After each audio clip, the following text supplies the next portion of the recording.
Am I the asshole for telling my friend I'm annoyed by her comments about American food?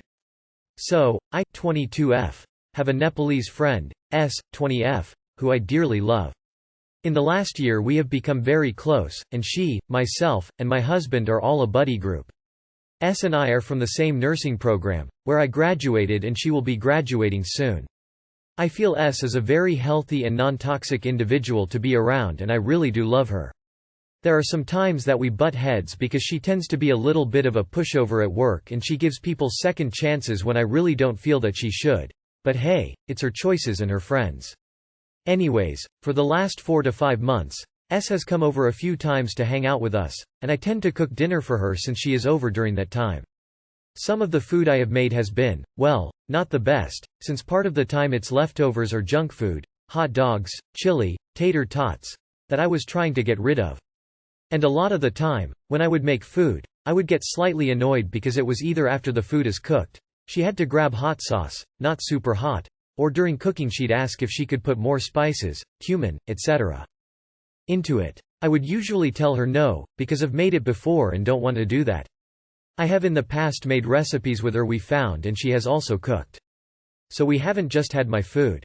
I finally got really aggravated because I made it clear the food we were having one night wasn't what I would usually make. Since there was more than 2 people, I wanted to get rid of more of our junk food. And I'd always ask if that was okay. She would say yes. Sometimes I even give options for dinner. After I finished making the food and while we were eating, she said she had to grab some hot sauce and other stuff. I was like, okay. Then she proceeded to go on about how American food is so greasy and bland, and was comparing it to her own food she made it in her home country. She moved 2 years ago. Then she said she can't handle the uncultured food.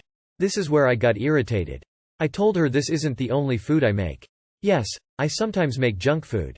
But otherwise I do tend to try and make some older American recipes I like. And I pointed out to her that from when we've talked about American history, it didn't just come from nowhere. It came from different people coming here and they mixed together sometimes and created different food. I just felt really annoyed because I do ask about her country and respect her culture and all that. But I feel like she is okay with being openly disrespectful to mine. Like somehow I won't be offended by that. Am I the asshole for getting mad? Edit. There seems to be some kind of assumption that I don't have seasonings in my house. I do. I have a bunch. I even have Skyrim recipe seasonings specifically for those recipes. I also have quite a few seasonings she has told me she uses for her home meals. However, in recipes like chili or spaghetti I don't mix in seasonings of just any kind into that food. I use what I think goes with that food. And when I say she likes seasonings, I don't just mean hot sauce. She likes cumin, turmeric, etc. like what she uses at home. Except when my husband and I tried it, it has carbs and meat, it was completely overpowered by seasoning. So we decided that if she wants to season her stuff, she can grab the seasonings. She knows where it is. I've never told her can't season her own stuff or hot sauce her own stuff. It's only an issue because if my husband and I don't like, we won't be able to eat it and we've got nothing for us to fall back on. Edit 2. Yes, this was junk food. I wasn't insulted that she said what she said about the junk food. I felt the stuff she said was generally directed at American food. When I've made other American recipes in the past I felt were really good and actually took me a lot more effort. Examples. I've made homemade deep dish pizza, spaghetti sauce, and lasagna. She said the lasagna was the best she has ever had, and the deep dish was awesome. I think she wanted more seasonings in the spaghetti sauce, though I did already put them in. Edit 3. Once a month. That is how often my husband and I have a junk food dinner. I like junk food. Yes, it isn't the best. But I do like it. We don't have much money. So it's not like I can just get whatever I want all the time. However, all the other times I make dinner, I do home-cooked meals. Nothing like this meal. Except for once a week we have pizza. Usually she isn't over when we have pizza though. Only once I think she has. And we get frozen pizza. Because the point of pizza night is I have a night where I don't have to worry about cooking. Final edit. I get it. Junk food is bad. Sorry I don't have the income to be able to just grab seafood and the highest priced vegetables at Wally World all the time. If you're wondering how we were after, we are fine. She heard my complaint. And since then I haven't served her junk food. Clearly people don't like to read updates, but I usually cook balanced meals. Again, this was the one time I made her this food. Again, I wasn't ever irritated she seasoned her food, or felt she was attacking my junk food. She understood why I made it. I again was upset with her generalization of American food. But hey, if people wanna hate me cause of my opinion on American food, cool. There's no need to be nasty. Part of the time it's leftovers or junk food, hot dogs, chili, tater tots. Since there was more than 2 people, I wanted to get rid of more of our junk food. Who offloads unwanted leftovers and junk food on their guests? You are the asshole. America's gonna be fine. It's a big, grown-up imperialist country that can take some mild culinary criticism from a single Nepalese woman. I'd understand if you were offended, mildly, by her criticism of your cooking. But patriotism? Blah. She's probably just homesick, missing her national foods, and wanted to vent a little to her friend. Instead you took it to a weird place. You are the asshole. You feed her junk food that you are trying to get rid of, and get annoyed when she tries to season it after it's cooked. Yeah, if I had a guest I absolutely would not be serving them leftovers and crap. I wouldn't take offense to her wanting her food seasoned a specific way. Sounds like she simply has a palate developed by her culture, and that's okay. Tater tots are greasy and bland. She's not lying. If you wanted to introduce her to American foods, there are much better options. It honestly sounded like you didn't even really put an effort in. You are the asshole, soft esh. Sounds like you're usually cooking greasy old junk food you want to get rid of. So yeah, it's greasy bland American food. She's just putting hot sauce on her portion of the greasy old junk food. Is that so much worse than having ketchup with tots or dogs? Her rant might have been kind of rude, but it sounds like her impression of American food has been the junk. Why not make something that would change her opinion if you care so much? Though even as an American, I'm drawing bit of a blank of what's really that impressive. It was rude of her to call the food you cooked greasy and bland, but it's ridiculous for you to get upset with her over adding seasonings to her portion of the food. You are the asshole and have a fragile cultural ego. Be real. One American to another. Our food isn't a rich mix of cultures. We have access to cultural dishes, but American dishes are pizza, hot dogs and other greasy and bland junk. You are not fit to host someone with a culture because you are defensive of having none. Try being compassionate and recognizing she is homesick and misses having flavors of home socially. Maybe have her teach you a dish rather than feeding her junk? You are the asshole. You should have taken her up on wanting to add spices. Maybe you would have discovered new flavors. But I probably wouldn't have cooked leftovers if company were coming over, no matter how close we were. Am I the asshole for not having my sister in my wedding? So here is the situation. Me, 24, am set to marry my wonderful fiancée M, 25, in the end of 2022. I am currently in grad school, and finances are a bit tight as a result. Luckily, my parents are willing to contribute. My eldest sister F, 29, got married in 2019, and they also provided her with some money. They are offering each of us the same amount. Here is the issue. My mom is being very controlling with her money, and thus is putting a lot of stipulations on what we have at the wedding as a result. My sister is horrible to me, and has been since I was a kid. It is well known in our family that she treated me very toxically, and outside family members have even commented on it. She has even thrown around my past eating disorders as insults. As a result, I do not have a great relationship with this sister. She makes me feel quite terrible about myself. I spent many nights of my childhood crying as a result of out interactions. As an adult, I have kept my distance. The real issue is she also has been rude to my partner, which is a huge no-no.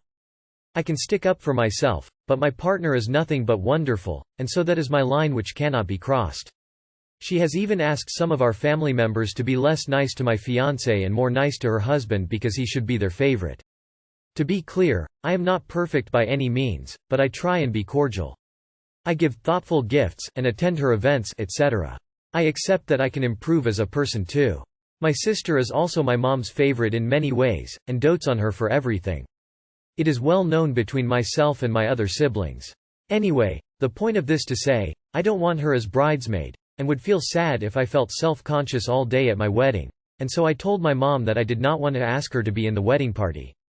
My mom replied and said that I was a f***ing terrible person, and that she would not help me anymore if I made that choice. I truly do not want to have her up next to me on my wedding day, as I would like to be able to breathe and relax. She will still be invited, but I want to know if I am the asshole? Should I just move on because it is my sister? Should I be the bigger person? If it was up to me, we would just elope, but my fiancé is a softie and really wants a wedding, so I have been trying to work with the requirements of my mom to use the cash they are providing, but I am just not sure I can bend on this one. And #X200B. And #X200B. Update. Thank you everyone for your comments. I appreciate them, and it makes me feel a little less crazy. The real issue is that this decision will ripple my family, potentially a long time. This is basically my final way of saying I am sick of accommodating my mother and my sister, which will cause a further divide. My fiancé is willing to change the plans, but of course, I wanted to know whether I was the crazy one before I went on my rampage. Of course, part of you always wants the glamour of a party, but money comes with strings. I am willing to go with the flow on most, but this was my only real request. I am going to be stern, and just insist it is either no sister or no money, as I should be able to have my own decisions. If that doesn't work, it is off to the mountains to elope. And #X200B. Update. Once again, thank you all so much. I have texted my mother and said that my decision is final, and just to please let me know whether she will still be contributing or not. Some of you have asked me to call her bluff. I will let you know what she says. I have communicated with my partner, and he is ready to do what makes me feel most comfortable. For those of you who asked if I was in her wedding, I was. Not by choice. More for appearance, and I was honestly wishing I was just a guest. And #X200B. Update. No response yet. She likes to attack with silence. I will update. Not the asshole. You need to free yourself from your mom's control and not take her money. She will keep pushing and use it against you like your sister using things against you. Not the asshole. It's your wedding, and if your mom feels that way then she can stay home with her too. It took me many years to finally accept that my mom preferred my other siblings and that we're treated differently and she wouldn't take my side, but now I feel so much better. Congratulations on your wedding. You don't need any negativity on your big day. Not the asshole. Tell your mom you don't want or need her help if it comes with restrictions like this. She should have shut down your sister's toxicity when you were kids. The fact that it's escalated to this is completely her fault and is in no way due to your being a f***ing terrible person. If your fiancé is so dead set on having a wedding, he can find a way to pay for it himself. I've been married 9 years 9 months and 24 days, so I'm going to let you in on a little secret. Weddings suck for the bride, and probably the groom. It is a long day of stress after months of stress. And sure, there is an expensive dress and a party with a bunch of people you don't know or care about stopping you from spending time with your new spouse, actual friends. Nothing that happens that day legally speaking can't be done in registry office with 2 friends as witnessed.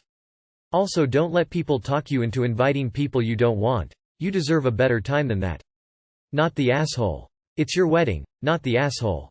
But, when money comes with strings, those strings get pulled.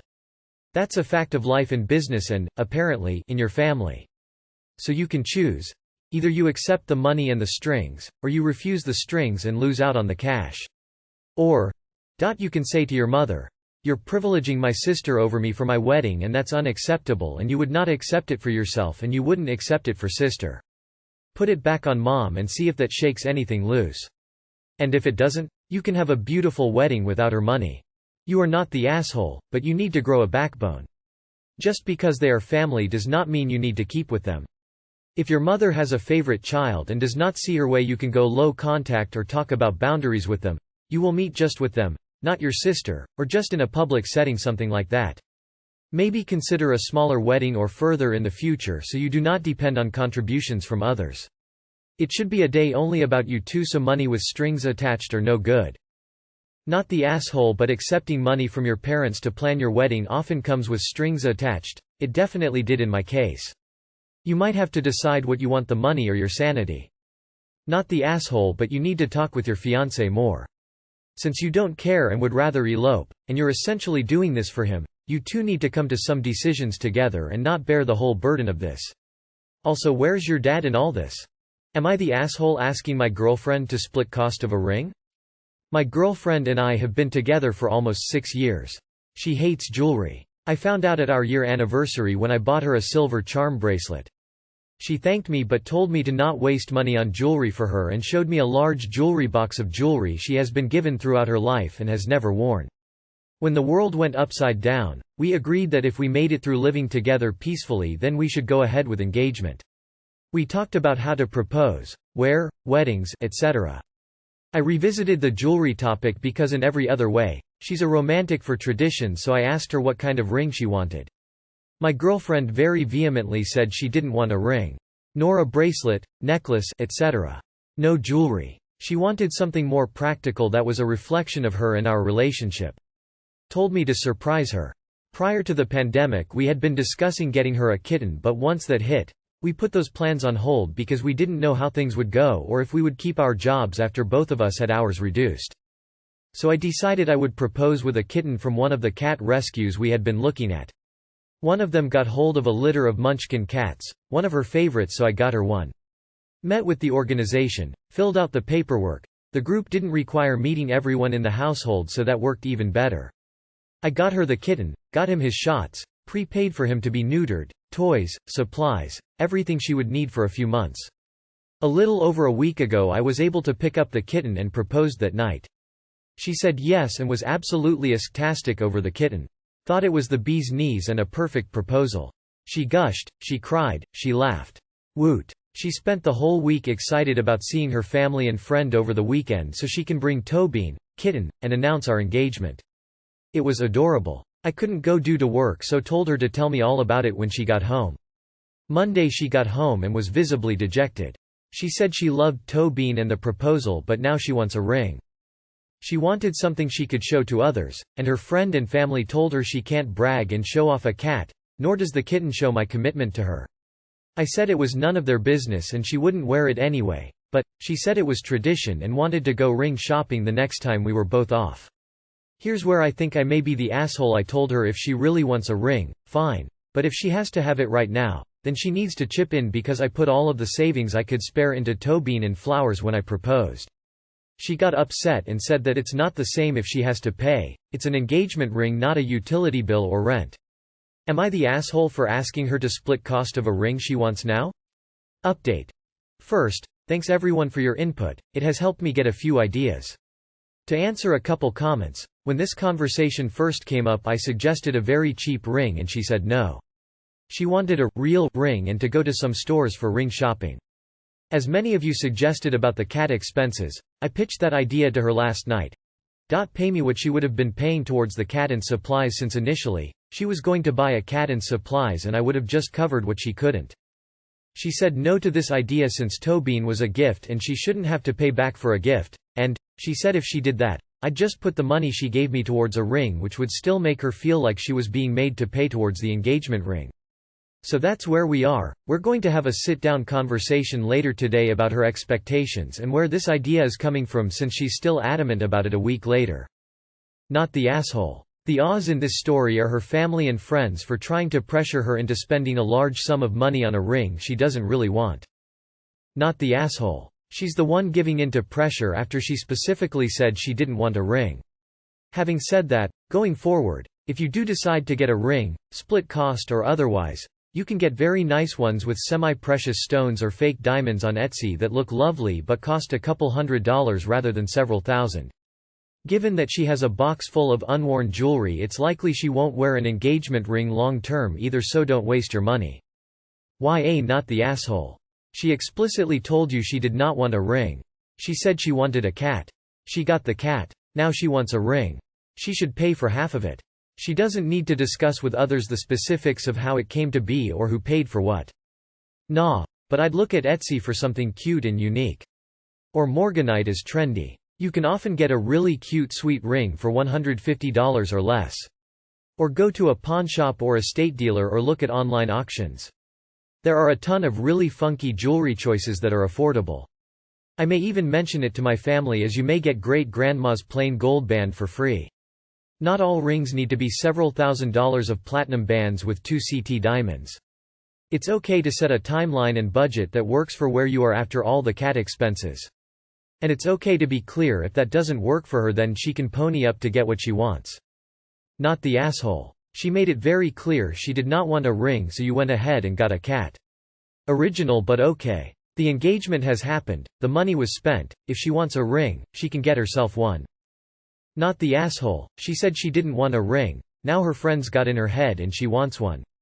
She can't tell you one thing then all of a sudden change her mind. I don't know about paying half though. It's kinda hard to say. If this was a regular ring, I'd say yes. Since it is an engagement ring, I feel like she shouldn't have to pay for her own engagement ring. If it is nothing you can afford right now, then she just has to wait. Patience is a virtue, after all. Info. Have you suggested she pay half the money towards the cat, you can then use that money for a ring? In my head I wouldn't have a problem with paying half. But in my heart I would, but paying money for a shared pet would be different, regardless of if you spent that money on a ring. Am I the asshole for not re-inviting my sister to Disneyland? Here's some background info. My middle sister, Claire, F30s, and I, F20s, do not get along. She has said she hates me. But for the sake of family I make sure to include her when I plan things such as birthdays, group gifts, and holidays, as she has complained in the past for being left out due to her not being as close both distance and emotionally. My eldest sister, Cindy, F40s, and I are quite close and I still live with my parents, so I'm always around when planning takes place. Anyway, to the situation that lead to me questioning whether I'm the asshole or not is this: in April places were starting to open back up. Specifically Disneyland, and tickets were going fast, so I texted my sisters to ask if anyone was interested in going as a family, mom and dad included, to Disneyland to celebrate a few milestones, one being my dad's birthday. I had looked online and the closest date was in June. After some back and forth about how reservations were needed and that they are hard to come by, Claire states that she is kind of uneasy about going. I took that she was leaning towards no and that all kind of understood the urgency of getting them while we can. So after confirming that my parents were on board and Cindy as well, I purchased the tickets. And that was that. Until early May, when she finds out that tickets have been purchased and screams at our mom for me not including her and then misleading her that she swears I didn't say anything about this being a family thing, even though I stated it plainly in the text. I didn't know at the time that this happened. I found out a few days after the fact. But she never confronted me, just tried to slander my name to our mother. So I moved on and we still texted as we normally did. Now for the awaited event, we are at Disneyland and having a great time, and all of a sudden Claire texts our mom and says some nasty things, and when she doesn't respond she finally texts the sister group chat and she states she had no idea that this was happening and that she's not welcomed in our family. I reply that I include her in everything and even make changes so she and her husband are accommodated, like picking places closer to their house. They are further out than most of our immediate family, or changing dates so they can participate in things. I apologized for the misunderstanding, that I thought she understood I was anxious and wanted to get the tickets before it was too late, as prices were climbing and as I'm leaving the country in 3 months for at minimum a year for my master's. As this was the first time she confronted me, this was the first time I apologized, as I thought we were doing the thing my family is best at, passive-aggressive politeness, but being catty behind the scenes until after the day had passed. I recognize I should have been more clear, but am I the asshole for not re-inviting or rescheduling for her when I found out she was pissed back in May? Edit. I appreciate all the judgments and I decided to apologize one more time, although the first one was ignored, so I'm not sure this one will elicit a response either. Some of you think I excluded her on purpose, but even though she and I have a rocky relationship, I know it makes it easier on my mom specifically to always include her, as you can see from above. Claire always goes to yelling, confronting our mom, even though our mom is not the one who's doing the planning or even the one she has issues with. Not the asshole. It sounds like she never said anything directly to you back in May, you just found out about it. How she expected you to magically read her mind is beyond me. She had a chance, she said no, and now she regrets it. That's on her, not you. You did what you could, and you aren't the only family member involved anyway. Enjoy your trip and don't let her ruin it for the rest of you. Have fun and stay safe. Not the asshole, just a case of miscommunication. Her answer was wishy-washy and non-committal, and you didn't ask for a clarification and definitive answer, but she didn't volunteer one either. A follow-up text from you along the line of, "Do you want to come, yes or no?" could have been helpful. She is the asshole for assuming that because she was uncomfortable going, the subject was just dropped and everyone else would stay behind because she said so. I think you should have elicited a clear yes or no from her at the time of purchasing the tickets. You didn't press through. She, on the other hand, is acting nasty by trying to ruin your vacation. Info. When she said she was nervous, Which isn't a yes or a no. Did you then ask for a definite answer before you booked the tickets? If you didn't, then yes, you are the asshole because she hadn't answered you. All you needed to do was say, "I'm booking the tickets tomorrow. I need an answer either way." Not the asshole. Seems to me like she's choosing to be difficult. Poor communicators love to blame others for their own poor communications. Info. Why did you confirm with everyone else and not with her? And #X200B. I think you just didn't want her there. And #X200B. Edit. You are the asshole. And you have admitted it in the comments. Enta. I mean, Disney World's insanely expensive and you had a limited time to book, so if it sounded like a no to you and she never got back to you with a different answer, then you're not being an asshole about it. It's just poor communication. Perhaps you had to make a kind of last call back in April, just before balking. But in May this ship already sailed. And her attitude to vent just while you are there is more like unmature behavior. I have no fun, so I let the other have no fun too. Perhaps you was a little wrong back in April, but for this last action I will go with not the asshole.